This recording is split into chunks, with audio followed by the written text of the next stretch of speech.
Sanibonani nonke. This is the power of healing with Uthabi Ungowekhethelo. Ngenza le video agently. Khona isimo engifuna ukusichaza la engazi noma abantu bomoya esithe thina abantu bomoya noma abantu besiphiwo bayihlolile bayibona njengami njoba ngiyichazelwa or noma njoba ngiyibona. Yazi ngizongena endabeni kaThamara ningixolele abantwana basekhaya, it's out of context or it's out of content yami. Kodwa ngiyabathanda abantu abadala ngoba bayike bakuhambise njengengane yako bakuhambise phambili. Indaba udumo likaThamara lenzeke ngesikhathi kuney'vunguvungu ney'phepho. Into engaze ngithi mina ngalesikhathi izulu lisanengiwe, iy'khukhula ngapha nangapha, izulu lisanengiwe, yangibuyisela ecaleni likaSibusiso Lawrence. Uyabona le ngane eyabulawa uSibusiso, bantwana basekhaya, iyidlozi. Le ngane eyabulawa uSibusiso iyingozi. Bekefuna ukuphendula inkulumo ngoThamara, uphendula inkulumo yokuthi uyisifebe nokuthi wayelala nendoda, indoda enye yayikhulisa enye indoda. Beyifuna ukusibonisa ukuthi umuntu wesilisa akasazi isimilo into enjani. Umuntu wesilisa will define isimilo ukuthi ngifuna intombazana, kodwa bayazi isimilo into enjani. Ngoba umuntu wesilisa owazi isimilo somuntu wesifazane would not have condoned uThamara.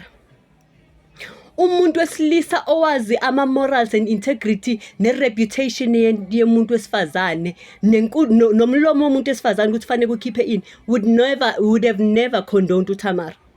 Le ngane yabantu eyahamba yabulawa ngesihlungu esinje beyifuna ukuyiphendulela ukuthi engikufele nami angikwazi. Yabona bengiyibuka njengecala belenzeke ezulwini, njenge-court case noma i-court, inkundla yamacala beyenzeka lento eyenzeke kule viki. Ngoba awukwazi ukukhondona umuntu okhuluma inhlamba noma kanjani. Thina sikhuliswa ogogo, abantwana basekhaya sikhuliswa ogogo bebekutshela ukuthi mhlambe uma umuntu wesifazane fanele ukukhulume kanjani, fanele ku-acte kanjani.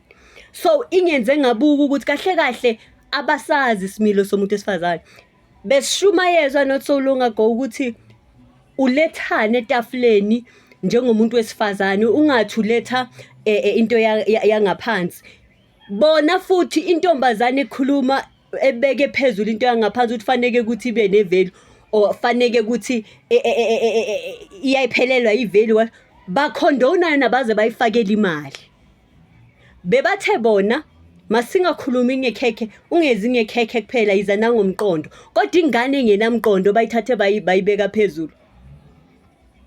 Engathi singabuka lezi email bezenzeka, kwangena upastor lana washo azange i-question into, instead we condoned it.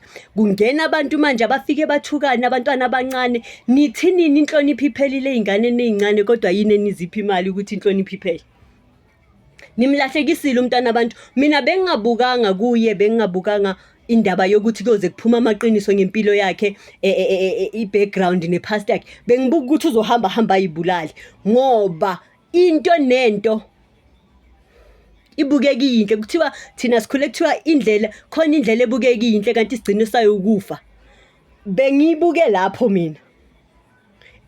Kumsizile. Kodwa guys, ake siyihloleni izinto ngesimoya. Masithi siphiwe, ake siyihloleni ezinye izinto ngesimoya, sizothi thina singene ey'ntweni ze-content and social media kanti sekuphenduleka. Angithi into yengane yabantu eyabulawa yayenzeka in a public platform, nale yesimilo somuntu wesifazane yenzeke in a public platform. Ngiyamthanda lo mntwana, but bengifuna nje ukudlulisa, bengifuna ukusho ukuthi ake siyisearch izinto ngomoya before sizikhuluma noma sizikhondona noma siyishayela ihlombe. Ake siyifune, sikhule. Ngoba ngibona ngathi le generation yethu man sidinga i-workshop. Sidinga i-workshop la. Kodwa ke yinhle yenzekile. Ngiyathemba ukuthi mina ngifundisa okukhulu. Yabona into kaThamari ngifundisa okukhulu ukuthi guys libe sithi kuna this post that was circulating ukuthi ku groove ungabothi wonke umuntu okhona uyaphila. Sengibonile ukuthi nasekuphileni asingathi wonke umuntu uyaphila. Khona abantu bekade bafa. Bayahamba ngemizimba nezinyawo kodwa khona abantu abakade bafa. But we need yabona kunezinto ekufanele ukuthi manje uyisoul search. I got a reason ukuthi kahle kahle izingane zabantu ezibulawayo ngesihlungu esimangazayo. Ama reasons masingathi siyawalandelela wekho.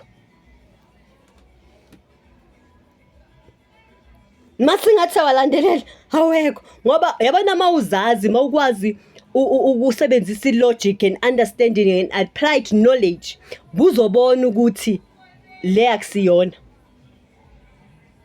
Manje engathi singakhula abantwana basekhaya not only spiritually but emotional intelligence.